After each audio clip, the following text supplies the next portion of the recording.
And think about this. Everything is unprecedented about what we're about to show you. Okay, August 23rd, next Wednesday, big debate we're all going to be watching, right? Not sure if Trump will show, but by the 25th, he's got to show up and turn himself in for the case that was filed yesterday in Georgia. Then, of course, on the 28th for the January 6th case, his lawyers are going to say, I need a lot more time. I got an election coming up. I can't be doing that. Meanwhile, the D.C. judge says, I don't care about elections, but I'm going to look to push this as quick as possible. We'll see who slows down and who speeds up. Then the Trump organization's got a civil suit against it. Donald Trump is now facing so many criminal cases that Fox News had to break out the big board to show the full extent of the former president's legal woes. And that board reveals a guy more likely to be spending time in a courtroom than on the campaign trail next year. We see about the caucuses on the 15th, Super Tuesday on March 5th.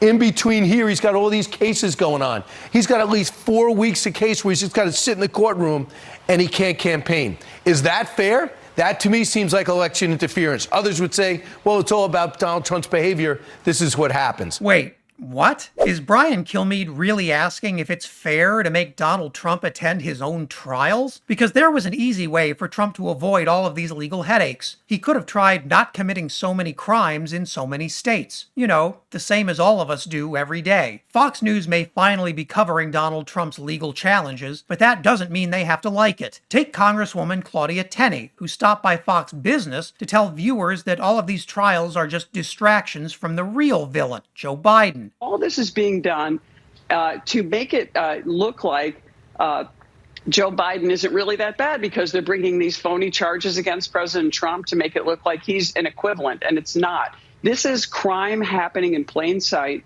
and our country's top brass, our top law enforcement agencies are covering it up to help the president, who they view as their boss and the person that's in power. Now, if Claudia Tenney has evidence of Joe Biden engaging in crimes, I'd encourage her to work with Republican state attorneys general to file a criminal case. I mean, there are plenty of Trump-appointed judges ready to hear what she has to say, but that would require evidence, something Republicans don't seem to have. If it seems like the GOP is getting increasingly nervous about their presidential frontrunner being out on bail in 4 states, well, that's because they are. And Trump's closest political allies aren't doing anything to make those fears go away. Take former Trump Chief of Staff Mark Meadows. There's been plenty of speculation that Meadows has been so quiet because he may be cooperating with any of the many investigations into Trump. Now it appears we finally have a definitive answer. Meadows hasn't just been cooperating with Jack Smith's investigation into Trump's classified documents, he's provided some of the most damning testimony of the entire investigation, claiming that he never heard of any decision to declassify any of the material Trump stole. But Mark Meadows, the man who served by Donald Trump's side as his chief of staff,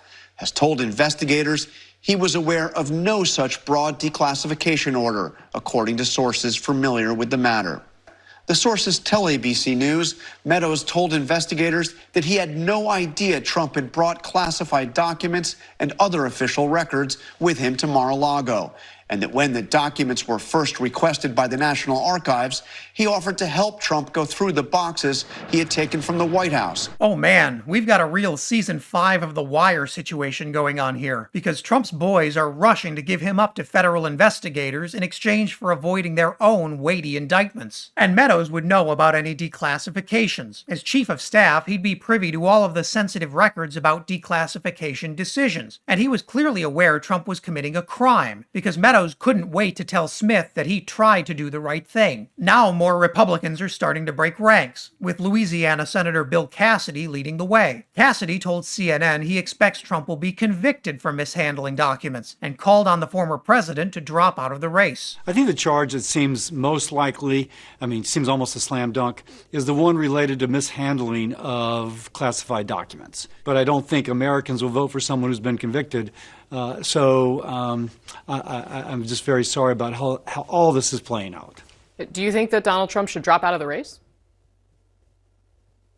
I think so.